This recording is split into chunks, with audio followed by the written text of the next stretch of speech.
Bismillahirrahmanirrahim. Tafsir Al-Baqarah ayat 3. Alladzina yu'minuna bil ghaibi. Abdullah bin Mas'ud mengatakan bahwa iman ialah percaya. Ibnu Abbas mengatakan bahwa orang-orang yang beriman ialah orang-orang yang percaya, orang-orang yang membenarkan. Az-Zuhri mengatakan bahwa iman ialah amal. Ar-Rabi' bin Anas mengatakan bahwa orang-orang yang beriman ialah orang-orang yang takut kepada Allah Subhanahu wa ta'ala. Sedangkan Ibnu Jarir mengatakan keimanan terhadap masalah yang gaib itu diungkapkan secara ucapan, secara keyakinan, dan perbuatan. Ada kalanya takut kepada Allah termasuk merupakan keimanan. Intinya, iman ialah membenarkan ucapan dengan perbuatan. Iman mencakup pengertian iman kepada Allah, iman kepada kitab-kitabnya, dan iman kepada rasul-rasulnya. Dan pengakuan harus dibuktikan dengan perbuatan. Menurut pendapat kami, iman secara lugawi, secara bahasa, berarti percaya secara tulus. Seperti di dalam sebuah ayat, yu'minu billahi wa yu'minu lil mu'minina. Surat At-Taubah ayat 61, yang artinya ia beriman kepada Allah dan mempercayai secara tulus orang-orang mukmin. Iman juga bermakna percaya seperti apa yang dikatakan oleh saudara-saudara Nabi Yusuf kepada ayah mereka. Wa ma anta bimu'minil lana walau kunna shadiqin. Dan kamu sekali-kali tidak akan percaya kepada kami sekalipun kami adalah orang-orang yang benar. Surat Yusuf ayat 17. Iman itu harus dibarengi dengan amal perbuatan sebagaimana yang terdapat di dalam sebuah ayat, illalladzina amanu wa amilus solihati, kecuali orang-orang yang percaya dan mengerjakan amal soleh. Surat At-Tin ayat 6. Secara mutlak, iman yang dikehendaki oleh syara' ialah mencakup 3 unsur, yaitu keyakinan, ucapan, dan perbuatan. Menurut Imam Syafi'i, Imam Ahmad, dan Abu Ubaidah, iman adalah ucapan dan perbuatan serta dapat bertambah dan berkurang. Ada yang menafsirkan iman itu dengan makna takut kepada Allah Subhanahu wa ta'ala, sebagaimana di dalam firman-Nya, alladzina yahsyauna rabbahum bil ghaibi. Surat Al-Anbiya ayat 49. Yaitu orang-orang yang takut akan azab Tuhan mereka sedangkan mereka tidak melihatnya. Al-Khosyah atau takut kepada Allah merupakan kesimpulan daripada iman dan ilmu sebagaimana di dalam firman-Nya, innama yakhsyallaha min ibadihil ulama'u. Sesungguhnya orang-orang yang takut kepada Allah di antara hamba-hambanya hanyalah ulama. Surat Fatir ayat 28. Kemudian lafadz bil ghaibi itu berkedudukan sebagai hal atau keterangan keadaan. Mengenai yang dimaksud dengan al-ghaib, ternyata ungkapan ulama salaf itu berbeda-beda, tetapi semuanya bisa dianggap benar. Abul Aliyah pernah mengatakan sehubungan dengan firman alladzina yu'minuna bil ghaib, orang-orang yang beriman kepada yang gaib. Menurut Abul Aliyah, makna yang dimaksud ialah mereka beriman kepada Allah, beriman kepada para malaikat, beriman kepada kitab-kitab, beriman kepada rasul-rasul dan hari kemudian, beriman kepada surga dan neraka, bertemu dengan Allah Subhanahu wa ta'ala, juga beriman kepada kehidupan sesudah mati, dan beriman kepada hari berbangkit. Ibnu Mas'ud juga pernah mengatakan bahwa gaib ialah hal-hal yang tidak kelihatan oleh hamba-hamba Allah, seperti masalah surga, masalah neraka, dan semua hal-hal yang disebutkan di dalam Al-Quran. Ibnu Abbas mengatakan bahwa makna gaib ialah hal-hal yang didatangkan oleh Allah Subhanahu wa ta'ala. Sedangkan Sufyan Ats-Tsauri mengatakan bahwa al-gaib artinya Al-Quran.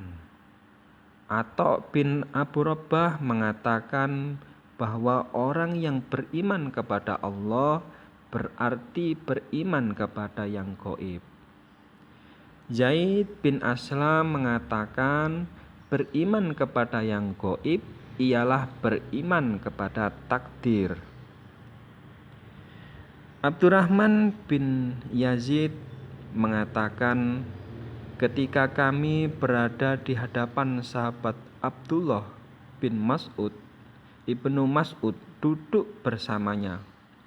Lalu kami menceritakan perihal sahabat-sahabat Nabi Shallallahu Alaihi Wasallam dan semua amal perbuatan mereka yang mendahului kami. Maka Abdullah bin Mas'ud berkata, sesungguhnya perkara Muhammad adalah jelas bagi orang yang melihatnya. Demi Tuhan yang tidak ada Tuhan selain Dia, tidak ada seorang pun yang memiliki iman lebih afdol daripada iman tanpa melihat. Kemudian dia membaca surat Al-Baqarah ayat 1-5. Ada sebuah hadis yang diriwayatkan oleh Imam Ahmad yang artinya, kami makan siang bersama Rasulullah Shallallahu Alaihi Wasallam. Di antara kami terdapat Abu Ubaidah bin Jarrah.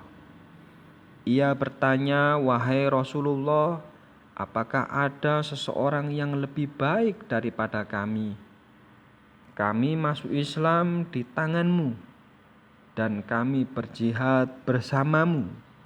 Rasulullah Shallallahu Alaihi Wasallam menjawab, ya, yaitu suatu kaum dari kalangan orang-orang yang sesudah kalian.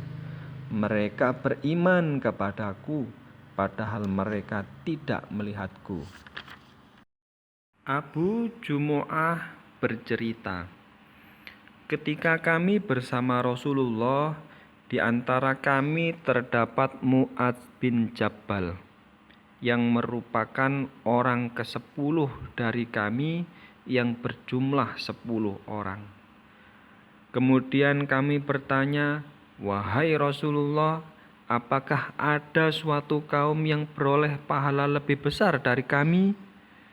kami beriman kepada Allah dan mengikutimu.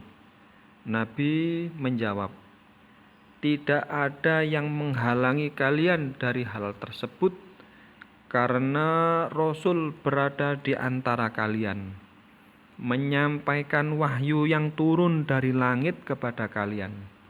Tetapi ada sebuah kaum sesudah kalian, datang kepada mereka Al-Quran yang telah terhimpun di antara kedua sampulnya. Lalu mereka beriman kepadanya dan mengamalkan apa yang dikandungnya. Mereka itu lebih besar pahalanya daripada kalian. Ucapan ini diulangi sebanyak 2 kali. Badilah binti Aslam menceritakan, aku sholat zuhur atau asar di Masjid Bani Harisah. Ketika itu kami menghadap ke arah Masjid Elia, yakni Yerusalem. Ketika kami baru sholat 2 rakaat, tiba-tiba datang seseorang yang menyampaikan berita kepada kami bahwa Rasulullah telah menghadap ke arah Baitul Haram. Maka berubahlah posisi kami. Kaum wanita menjadi berada di depan kaum laki-laki, sedangkan kaum laki-laki berada di belakang kaum wanita. Kemudian kami melanjutkan sholat 2 rakaat yang tersisa dalam keadaan menghadap ke arah Baitul Haram, yakni kiblat. Ketika sampai berita tersebut kepada Rasulullah, beliau bersabda, ulaika qaumun amanu bil ghaibi. Mereka adalah kaum yang beriman kepada yang gaib. Tetapi hadis ini berpredikat sebagai gharib atau aneh. Kemudian lanjutan ayat, wa yuqimunas sholata wa mimma razaqnahum yunfiqun. Dan mereka mendirikan sholat serta menafkahkan sebagian rezeki yang kami anugerahkan kepada mereka. Ibnu Abbas mengatakan makna mereka mendirikan sholat ialah mereka mendirikan fardu-fardu sholat, yakni rukun-rukunnya. Ibnu Abbas juga mengatakan mendirikan sholat ialah menyempurnakan ruku, sujud, bacaan Al-Quran, khusyuknya, dan menghadap sepenuh jiwa dan raganya dalam sholat. Qatadah mengatakan mendirikan sholat ialah memelihara waktu-waktunya, wudu, ruku, dan sujud. Ibnu Abbas mengatakan bahwa makna menafkahkan sebagian rezeki yang kami anugerahkan kepada mereka ialah mereka tunaikan zakat harta benda dengan benar.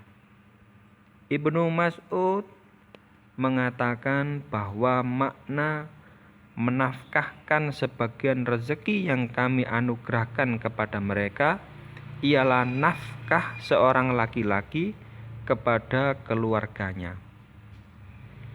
Qatadah mengatakan bahwa menafkahkan sebagian rezeki yang kami anugerahkan kepada mereka ialah nafkahkanlah sebagian apa yang telah Allah berikan kepada kalian, karena harta benda itu merupakan titipan dan pinjaman dari Allah. Dalam waktu dekat kita akan pasti meninggalkannya. Ibnu Jarir mengatakan bahwa ayat ini bermakna umum, mencakup zakat dan nafkah.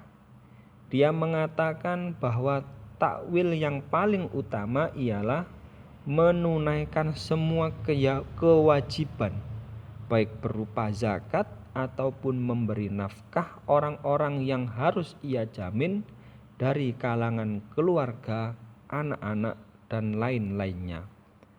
Menurut kami,